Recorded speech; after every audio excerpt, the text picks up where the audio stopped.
Good morning. My name is John Regenton, and it's my pleasure to welcome you to the 6th Activate keynote.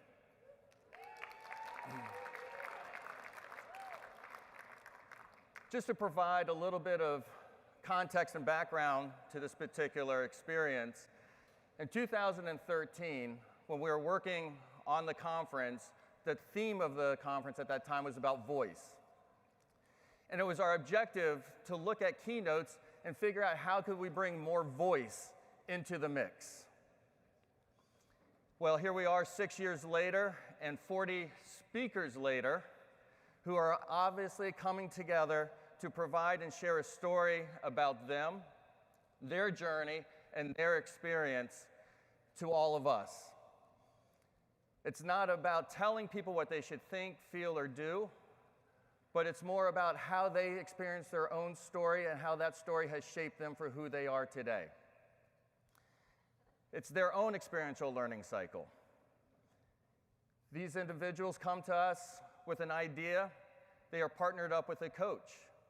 And over the last few months, we reframe, reshape, discuss, push, until we get to a place that we believe that they're ready to stand on the stage and share a moment in time with all of you. With that said, I would like to have the folks who have spoken before here at Activate to at least stand up and be recognized.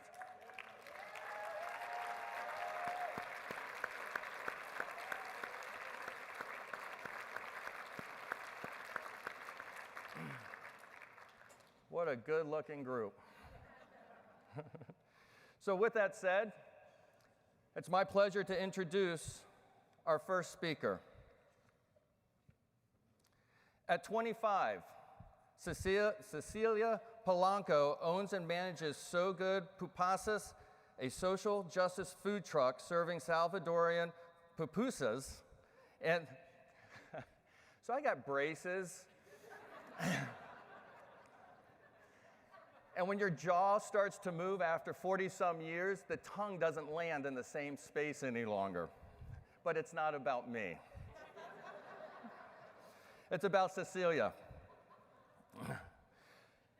Cecilia was born in California to Salvadorian immigrants, and she was raised in Durham. As a recipient in the first class of the Global Gap Year Fellowship, Cecilia took a gap year between high school and college to volunteer and travel abroad as a global citizen. Recently, she was recognized as a local food hero by the Center for Environmental Farming Systems. She hopes to one day open a second truck or restaurant as a platform for community culinary entrepreneurs to start their businesses. Let's welcome Cecilia.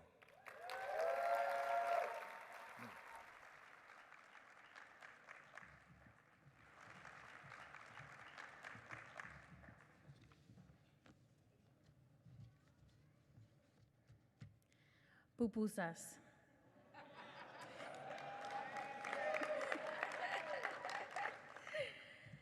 P-U-P-U-S-A-S. Pupusas. As a social entrepreneur and founder of a nonprofit, my world revolves around this one word.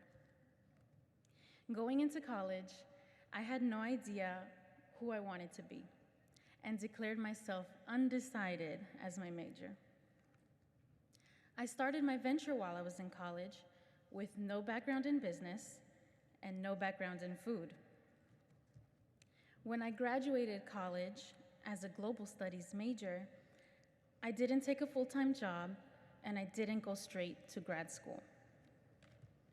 I chose instead to pursue running a food truck, which left my mother asking, "So what job does global studies get you?" To which I would answer, "Pupusa flipper."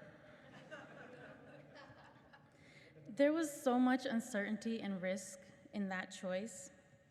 I felt like a senior in high school again.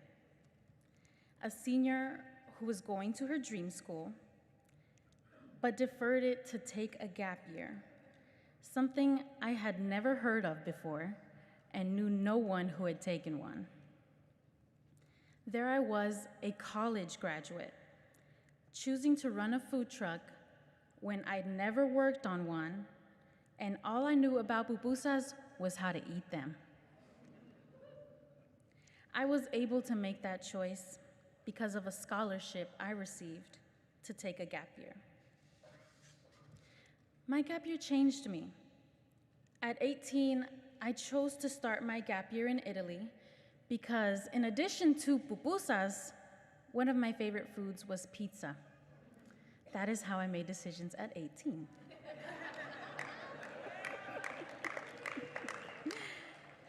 When I first arrived in Italy, I couldn't bring myself to leave the house for 3 whole days.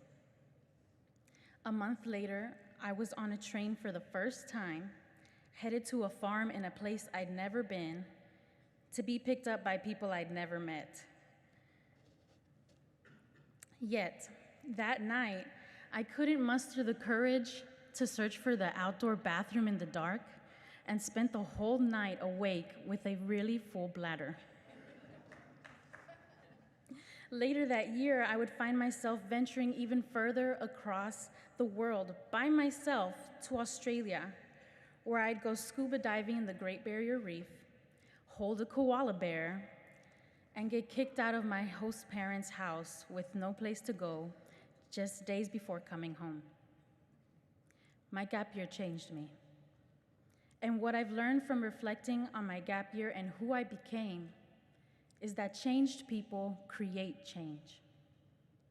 My opportunities started when I received a full merit-based scholarship called the Moorhead Cane, known as the oldest, most prestigious scholarship in the country, to attend my dream school, UNC Chapel Hill, and it continued with another scholarship called the Global Gap Year Fellowship to not attend college, at least right away. I would not have had either of those opportunities had I been undocumented, and I very well could have been. It is not a reality too far removed from my own. I have family, friends, and peers who are undocumented, and my family entered this country illegally to seek asylum, much like the asylum seekers we hear about in the migrant caravans. But I was fortunate enough to be born in the United States. Being documented meant a full ride to UNC was possible for me. It meant that a global service year was possible for me. So I had to find a way to pay that forward. And a scholarship to college for undocumented students was my how, and pupusas were my moneymaker. With the support of scholarships, my family, and my mom, and a gap year under my belt, I could take on anything. That's why years later, I had the confidence to be someone I'd never been and to do something I'd never done. I had already done it before. Now I can run a food truck.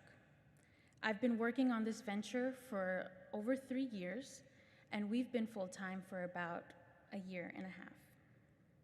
The first time I drove the food truck, it broke down, and I was stuck on the side of the road, dripping in sweat in mid-July. A few months later, we passed inspection the morning of our first event, and I didn't know how to turn on the stove. In the beginning, I couldn't properly flip a pupusa and burnt many batches of black beans, which left my mom saying, "Ay, Dios mío, ¿qué voy a hacer con esta niña?" But I've made her very proud since. Now, not only do I know how to make pupusas, I have made over 200 myself while working in international festival. The struggle was real in the beginning, but I wasn't running a food truck because I was good at it. I chose to run a food truck as a means to an end, to fund scholarships for undocumented students, because I had access and realized that others didn't.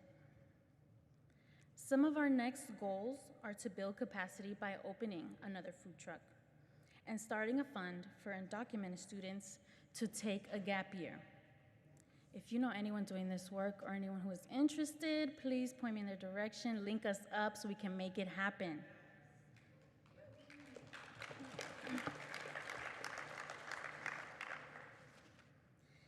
I had access. That's my why.